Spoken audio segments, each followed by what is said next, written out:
Hello and welcome to interest.co.nz. I'm Gareth Vaughan with another of our double shot interviews, and I'm joined by Bruce McLachlan, who is the Chief Executive Officer of the Co-operative Bank, new bank in the neighbourhood. Thanks for joining us, Bruce.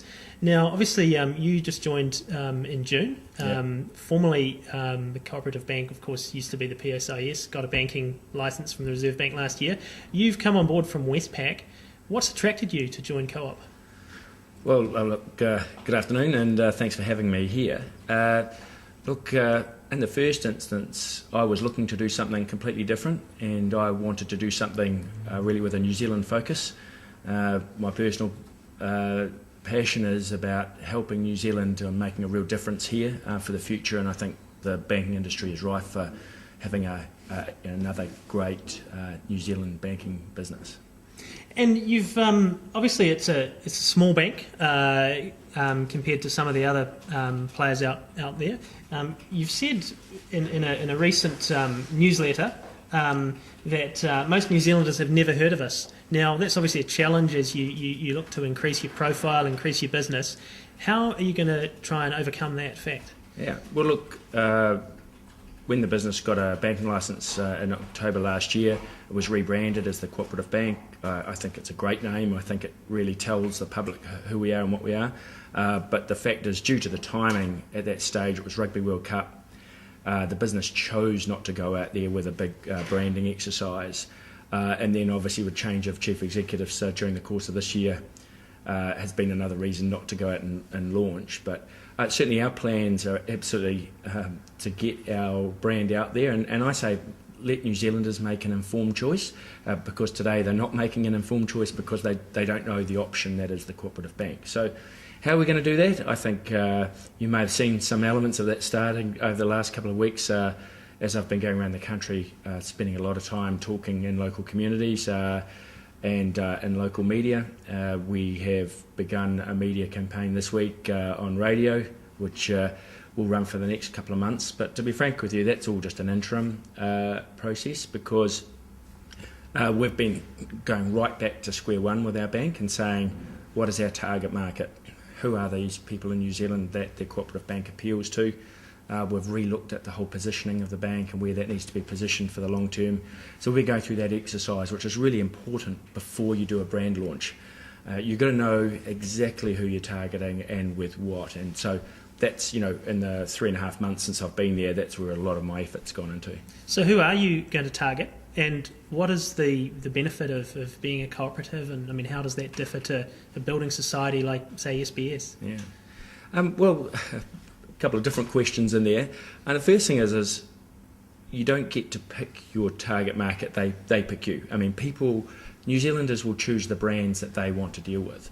And what we've gone out and said and surveyed, this is what the Co-operative Bank is, this is who we are, this is what we stand for. Who does it appeal to? And the interesting thing for us is it's actually a very large group in New Zealand that find our offer appealing. And the interesting thing is, though, it's not a demographic. It's not a group of New Zealanders that you can say you can divide up by age or income, political persuasion or anything. It's actually an attitude.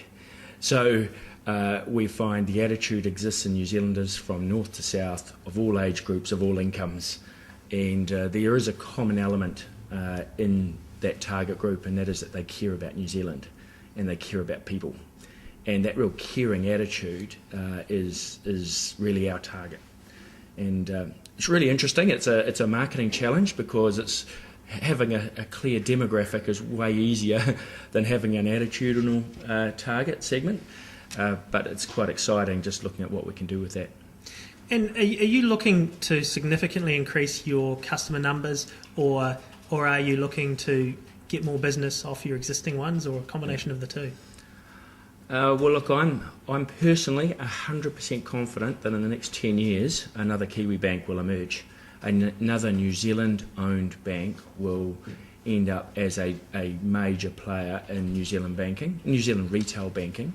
I don't think the New Zealand players will ever get big into the business or corporate market. Not even Kiwi bank?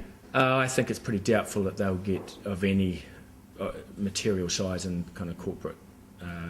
But in retail banking, there's a window open for another retail player that's New Zealand owned. I want it to be us. And, I'm not going to give you numbers, but I think Kiwi Bank's taken on 800,000 New Zealanders in 10 years. And I'm pretty confident that someone else is going to do the same in the next 10 years. So you'd like to see Co-operative Bank grow to Kiwi Bank sort of size within 10 years? I think that we haven't targeted 800,000 over 10 years, but what I'm saying is there is room for a very significant player, so considerably bigger than we are today, and we intend that to be us. Where do you see the TSBs and the SBSs and potentially Heartland if it becomes a bank fitting in? Well, TSB and SBS, they've got, I think they're good banks. I think they do great jobs for their communities. I think they, and at the end of the day, they have the interests of their provinces at heart, which is really great for their provinces.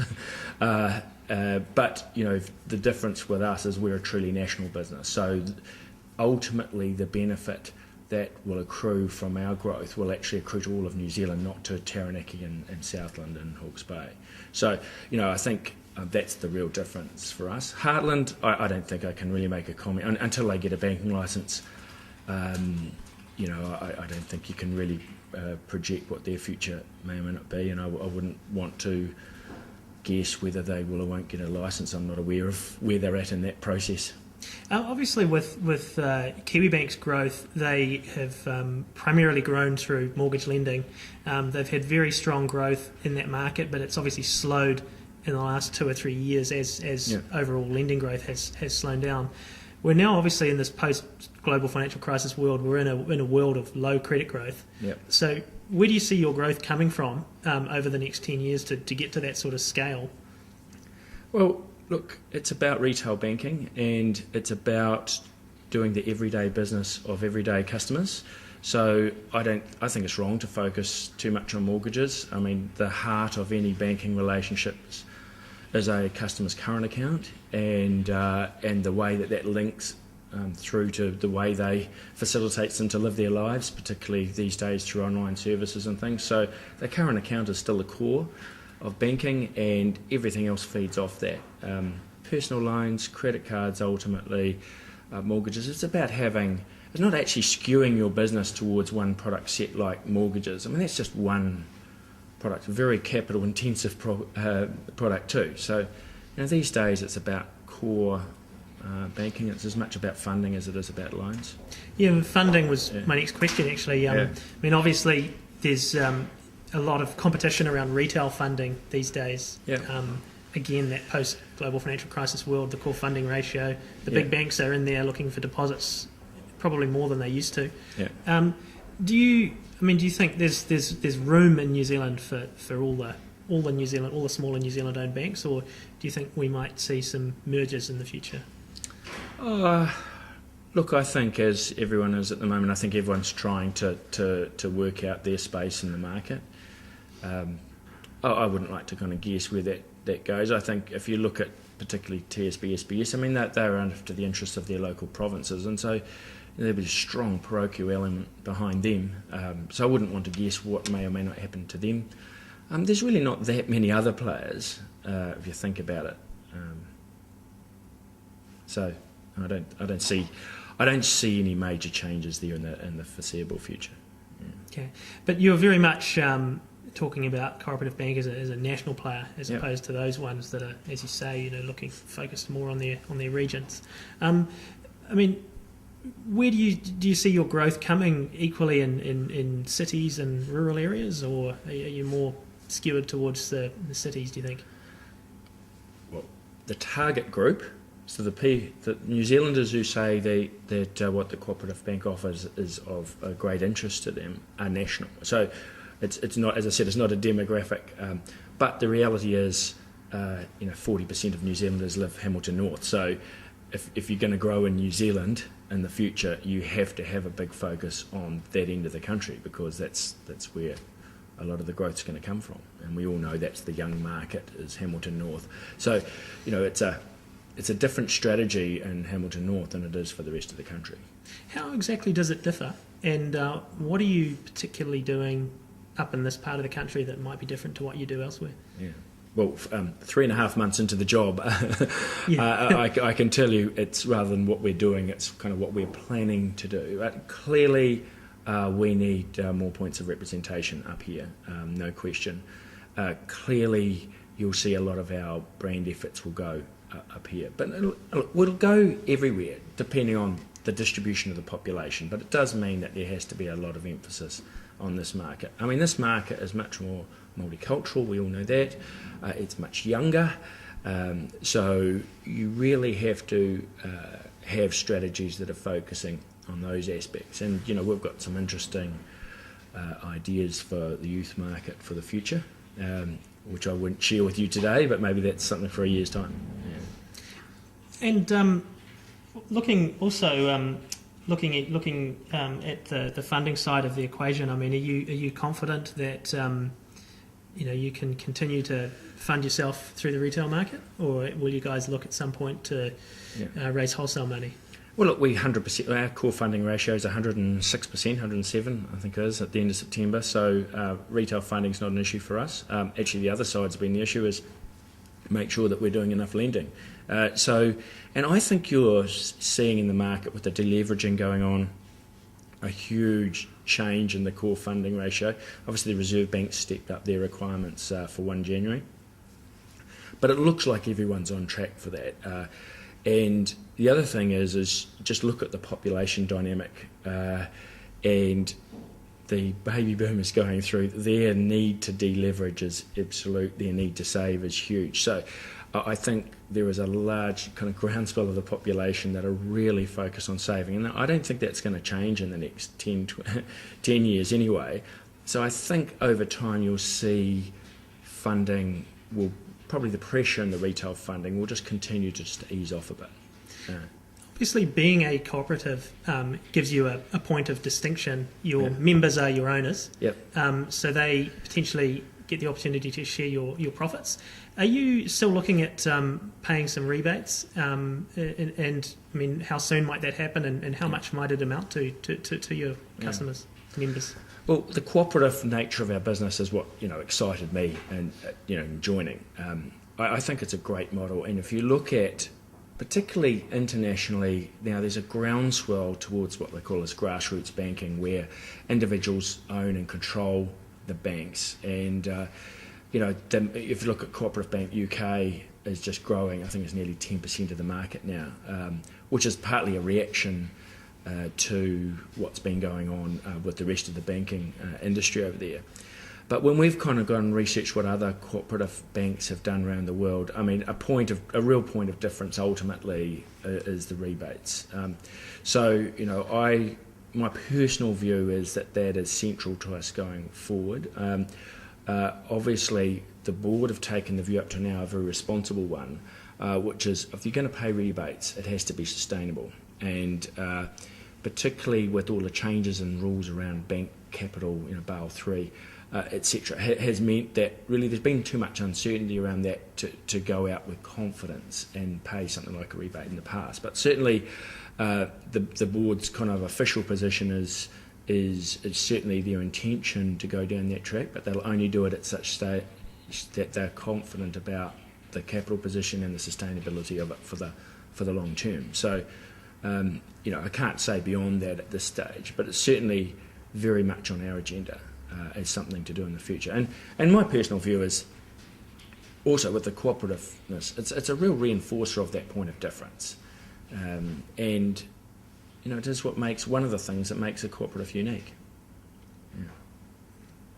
Well, Bruce, the other big thing obviously going on in the banking industry at the moment is the phasing out of the National Bank brand by ANZ after 9 years of owning it. What are you seeing out of that? Are you seeing an opportunity to get some National Bank customers? Yeah. Well, kind of the absolute total frenzy, hasn't it, with all of the bank advertising going on. Everyone thinking that there's going to be big waves of National Bank customers leaving the ANZ. Look, I mean, what we're seeing is a lot of National Bank customers are certainly have been woken up and they're looking. But that doesn't mean they're changing, and I think you'll probably see a relatively small spike of switching going on right now. I think you'll probably see some more over time when fixed rate mortgages mature, term deposits mature, and when life events occur. I think you'll see more changing out over time. Look, my personal view is I think ANZ's done a pretty good job managing that national brand over a long period of time. I think they've got one thing wrong right now, though, and that is that the National Bank meant a lot more than just the colour to the people, to the customers of National. That they had they're a passionate group, those National Bank customers. They had a love for that black horse, which went way beyond logic, or way beyond rational thinking. It was quite a strong emotional connection, and I think to explain away to National Bank customers, don't worry, the only thing that's changing is the colour, I think maybe understating the strength of the connection that National Bank customers had with their bank. So I think they're going to be looking for another bank that they can get an emotional connection to. That's my view. Hopefully, it might be the cooperative bank. Well, look, let's face it. A cooperative bank. This is a bank around the heart. It's a bank around people who care. It's about that whole feeling of attitude about really doing something for New Zealand, doing something for future generations, retaining the profits, retaining control of the profits for yourselves and for your future generations here in New Zealand. We all know that we can't continue as a country with $2 billion a year being accruing to offshore shareholders. If you look at that over a decade, that's could be $25 billion accruing to overseas shareholders. It's not sustainable for New Zealand. We will end up as tenants in our own country if we don't retain control of some more of our assets, and banking is one of them. And I really see that there are New Zealanders who want to grab hold of that opportunity. Well, thanks a lot for that, Bruce. That's Bruce McLachlan, who is the Chief Executive Officer of the Co-operative Bank, and I'm Gareth Vaughan from interest.co.nz with another of our double shot interviews.